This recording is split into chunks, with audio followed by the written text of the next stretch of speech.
Hello दोस्तों, आप लोगों का स्वागत है हमारे यूट्यूब चैनल में। आज हम पढ़ने जा रहे हैं कक्षा 10th मतलब क्लास 10 का 7वां 1A पहला चैप्टर है। 1A का 7वां प्रश्न नंबर देखते हैं इसमें क्या लिखा है।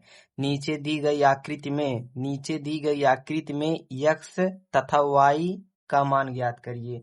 इसमें बोला है x और y का मान ज्ञात करने के लिए। तो सबसे पहले हम लोग क्वेश्चन को उतारते हैं दोस्तों। क्वेश्चन को उतारते हैं, पहले सॉल्व लिखते हैं SOLVE सॉल्व। सॉल्व में देखते हैं क्या कहा है। y डब्बे जैसा ये बना है y, और इधर 4,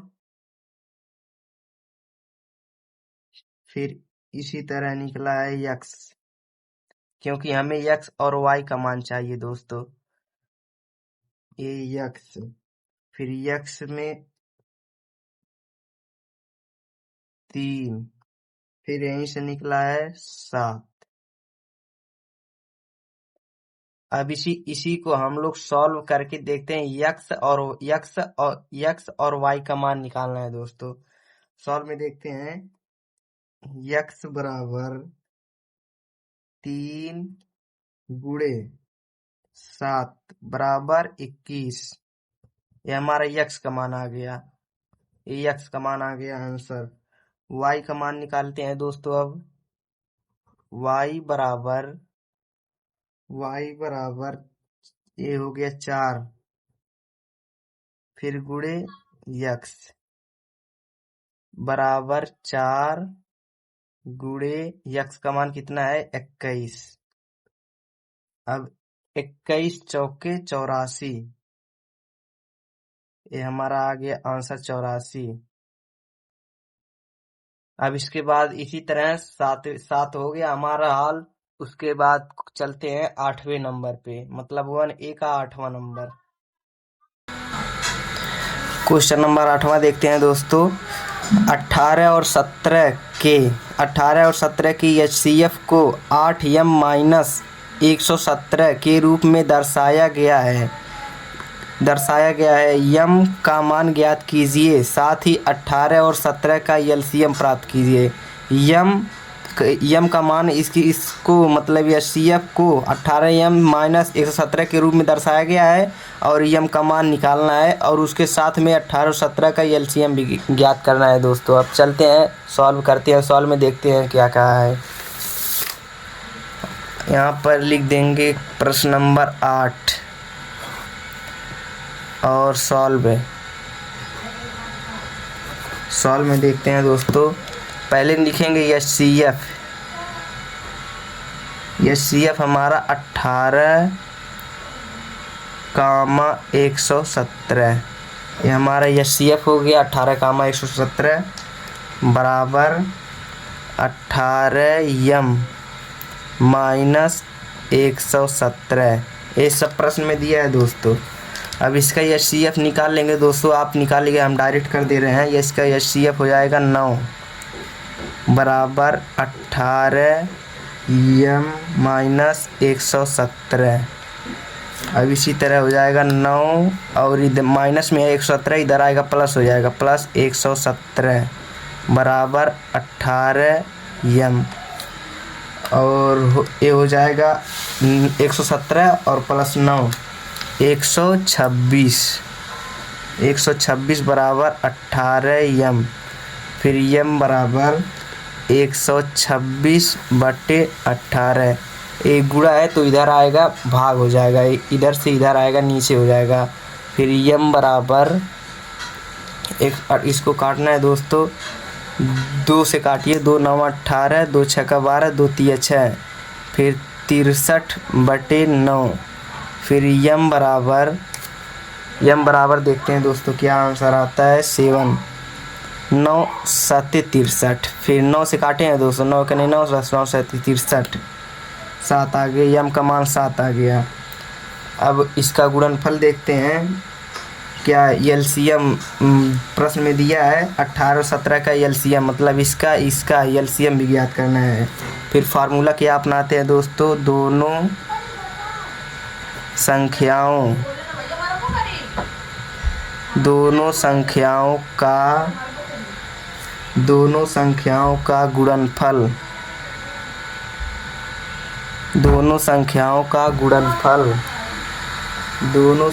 का गुणनफल बराबर एलसीएम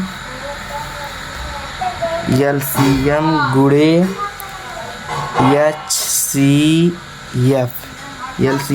एचसीएफ है।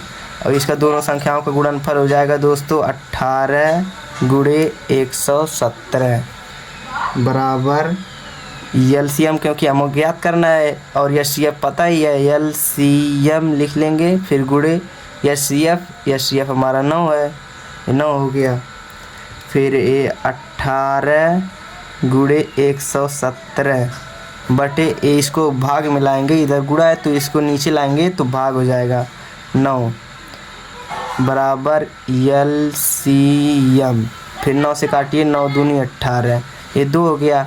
117 का पहाड़ा पढ़िए 2 बार, क्या हो जाएगा दोस्तों। फिर यहाँ लिखेंगे एलसीएम बराबर इसका गुणा इसमें कराइएगा दोस्तों 234 आएगा। ये हो गया हमारा आंसर। ये 18 और 17 का एचसीएफ हो गया 9, ये एचसीएफ हो गया 9 और एम का मान आ गया 17। और इसका जब एलसीएम निकालेंगे इन दोनों का, एलसीएम हो जाएगा 234। ये हो गया आंसर। दोस्तों अब हम सॉल्व करने वाले हैं प्रश्न 9, मतलब 1A का 9वां प्रश्न है। इसमें देखते हैं क्या बोला है। जांच कीजिए कि क्या किसी प्रकृति, यानी जांच कीजिए कि पहले जांच करना है, जांच कीजिए कि क्या किसी प्रकृत संख्या n के लिए संख्या 6n अंक 0 पर समाप्त हो सकती है। इसको जांच करना है दोस्तों, देखते हैं कैसे सॉल्व होगा। सॉल्व में लिखते हैं सॉल्व लिखिए या हल लिखिए, दोनों एक ही होता है। अब यहाँ पर दिया है 6n यानी 6 का अभाज्य गुणनखंड, 6 का अभाज्य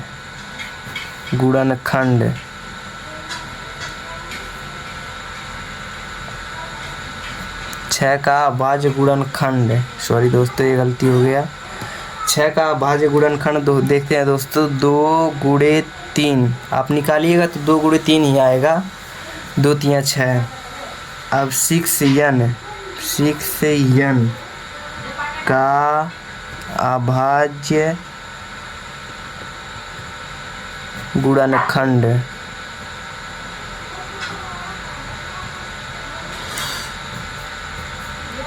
अब इसका हो जाएगा, यहाँ पर 6 था तो 2 गुणे 6 हो गया, यहाँ पर 6 पे पावर n है तो 2 पे पावर n गुणे 3 पे पावर n, 2 3 6 बराबर हो गया। अब चूंकि ये चूंकि का चिन्ह है दोस्तों, सॉरी इसलिए इसको बोलते हैं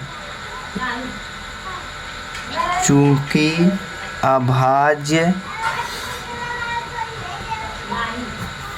गुणनखंड, चूंकि अभाज्य गुणनखंड